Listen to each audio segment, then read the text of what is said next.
It's essential for every organization to identify and manage risks. Every organization will be restricted by some form of budgetary restraints when it comes to their cyber resilience strategy. So identifying the risks and making decisions as to which ones pose the highest risk to your organization is crucial. Investing in risks that pose little to no risk to the business is a waste of money and resource, and could lead to failure protecting against a high value and high consequence being missed. The National Cybersecurity Alliance estimates 60% of small businesses fail within 6 months of a cyber attack. Investing in the right security controls for your organization can significantly reduce the risk of a breach occurring. We've broken down the ways to address risk into 6 sections. We'll look at each of these in more detail. The first step is to establish context.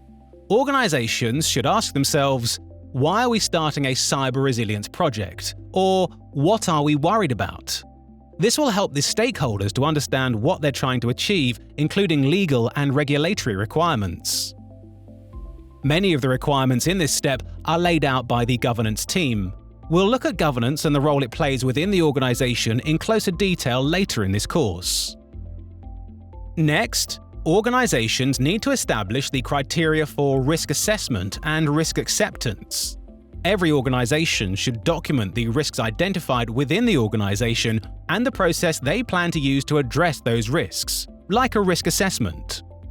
Documented risk assessments must meet 2 criteria: the risk assessment criteria that defines how risk assessments will be conducted, and the risk acceptance criteria, which looks at what levels of risk are acceptable to the organization and which levels will require further action to reduce impact on the organization.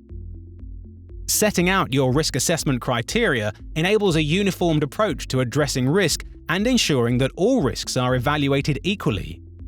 The risk acceptance criteria help to define the governance goals and make sure consistent decisions are made as to what risks are acceptable.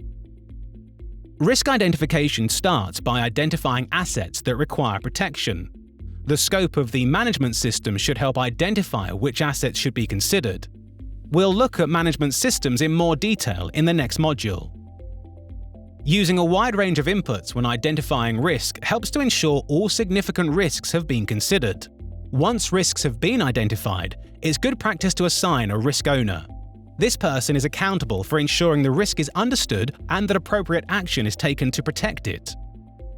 All risks and risk owners need to be recorded in the risk register.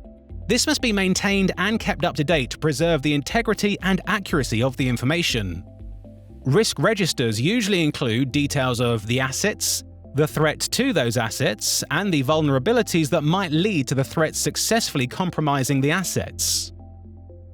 Once a risk has been identified, a risk analysis and evaluation need to be conducted. Risk analysis looks at all the available information about the asset, the threat, and the vulnerabilities. Using this information, you can then answer 3 questions. Firstly, how likely is the risk to materialize? Secondly, what impact would the risk have on the asset? Lastly, what impact would the risk to the asset have on the organization? The output of the risk analysis is a determination of the level of risk. You can use the table shown here to plot the likelihood and impact results to see if the overall risk level is of a high, medium, or low significance. There are many options open to organizations once risks have been identified. The risk treatment plan outlines what the organization plans to do to control the risk. It's not necessary for organizations to control all risks. This table shows the methods for mitigating risk. The decisions about how to treat the risks need to be agreed with the risk owner and documented in a risk treatment plan.